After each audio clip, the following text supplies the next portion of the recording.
Wow, किती मस्त दिसतोय ना ब्लॅक फॉरेस्ट केक.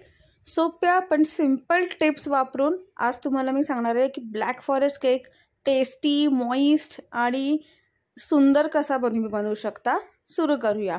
प्रथम आपण करून घ्यायचं आहे चेरी सिरप केक सोक करण्यासाठी. तर मी इथे ड्राईड चेरीज घेतल्यात, थोड्या कट करून घेतल्यात, साखर घालतीये, थोडं पाणी घालून हे मिश्रण आपण थोडं उकळून घ्यायचं आहे.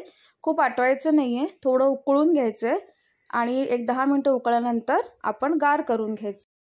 व्हिपिंग क्रीम मी इथे बीट करून घेते. हे सॉफ्ट पीक्स आहेत, म्हणजे आपल्याला क्रीम अजून बीट करायचं आहे ह्याचा अर्थ असा होतो. सो 8 ते 9 मिनटं लागतात क्रीम पूर्ण बीट व्हायला. व्हिप्ड क्रीम कसं बीट करायचं मी ऑलरेडी पोस्ट केलेलं आहे, डिस्क्रिप्शन बॉक्समध्ये त्याची लिंक देईल. आणि आपलं हे cream without any air bubbles तयार झालं. केकसाठी लागणारा चॉकलेट स्पॉन्ज, व्हिप्ड क्रीम पूर्ण बीट केलेलं, आणि इथे स्ट्रॉबेरी क्रश घेतलाय मी मला असता, चॉकलेट किसून घेतलंय, चेरी सिरप आहे आणि चेरीचे तुकडे, 46 नंबर नोझल घेतलंय, पॅलेट नाईफ आहे, ब्रेड नाईफ आहे, स्क्रेपर आहे. आता वरचा लेअर मी केक स्पॉन्जचा काढून घेतलाय कटर नाईफच्या सहाय्याने. आणि आता आपण ह्या स्पॉन्जमध्ये 2 लेयर्स करणार आहोत. तर हा मी वरचा लेअर कट केलाय. वाव, मस्त दिसतोय स्पॉन्ज, एकदम सॉफ्ट, ड्राय आणि थोडा हवा तितकाच मॉइस्ट आणि परफेक्ट बेक झालाय. खालच्या स्पॉन्जला आपण शुगर जे केलेलं आहे, शुगर चेरी सिरप, त्याच्याने आपण सोक करणार आहोत. हळूहळू सिरप घालून छान पसरून घ्यायचे, जेणेकरून ते संपूर्ण स्पॉन्जमध्ये छान एकजीव सोकलं जाईल.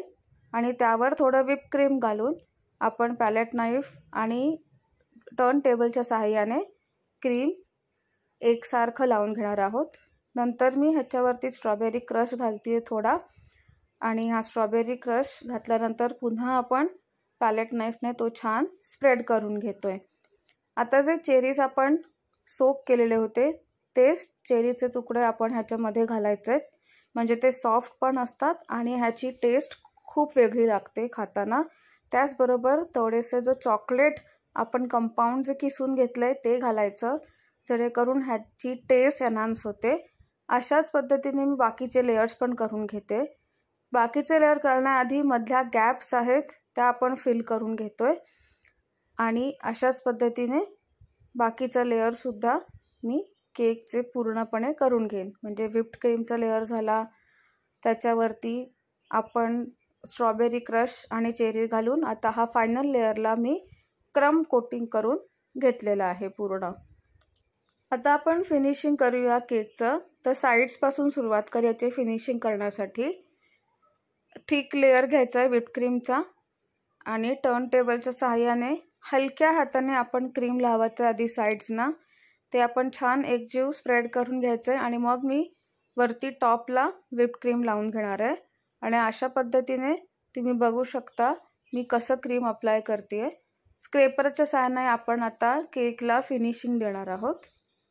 स्क्रेपर लावायचं साईडला आणि टर्न टेबल फिरवायचं, आणि असं हे तुमचं फिनिश येतं केकला, तुम्ही बघू शकता.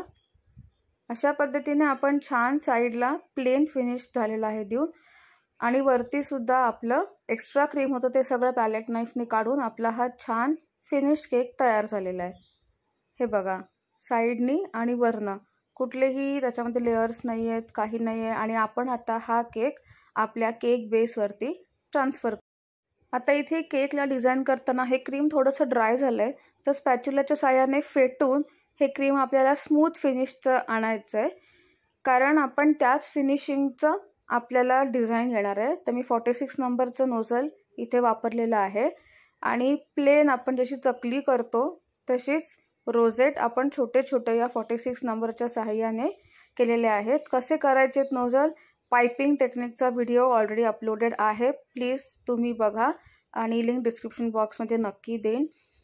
तर मी असे हे रँडम छोटे छोटे रोजेट्स केकवरती करून घेते आहे, आणि मग आपण ह्याचं पुढचं डेकोरेशन बघूया.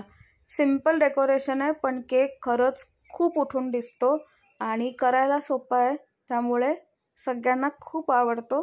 आणि हे अगदी मस्त, म्हणजे कॉमन डिझाईन आहे ब्लॅक फॉरेस्टचं, पण खूप सुंदर दिसतं. आणि मध्ये आता आपण ह्या रोझेटच्या मध्ये एक एक चेरी लावणार आहोत. चेरी फ्रूट आहे त्यामुळे त्याला न्यूट्रल जेलनी आपण कोट करून घेऊया. आणि तुम्ही बघू शकता, वाव मस्त दिसतोय व्हाईट आणि रेडचं कॉम्बिनेशन. आता आपण जे चॉकलेट कंपाऊंड किसून घेतलं ते आपण ह्या मधल्या गॅपमध्ये घालणार आहोत आणि ह्याचा अखंड लुक पूर्ण बदलतोय. तसंच मी हे चॉकलेट क्रेविंग्स जे आहेत ते साईडला सगळे लावून घेतलेले आहेत केकच्या. आणि ते शाईन, ते टेक्स्चर तुम्ही बघू शकता, सुंदर दिसतोय केक. तर कसा वाटला व्हिडिओ? आवडला असेल तर नक्की लाईक. त्याचबरोबर चॅनलवर नवीन असाल तर सबस्क्राईब करायला विसरू नका. बेल आयकॉनवर क्लिक करा आणि जास्तीत जास्त लोकांपर्यंत शेअर करा. अशाच नवीन नवीन टिप्स आणि ट्रिक्स घेऊन येईन मी पुढच्या व्हिडिओजमध्ये. त्यासाठी स्टे ट्यून आणि नक्की मला तुम्ही ब्लॅक फॉरेस्ट केक करून कमेंट्समध्ये त्याचा फोटो पाठवा. बाय.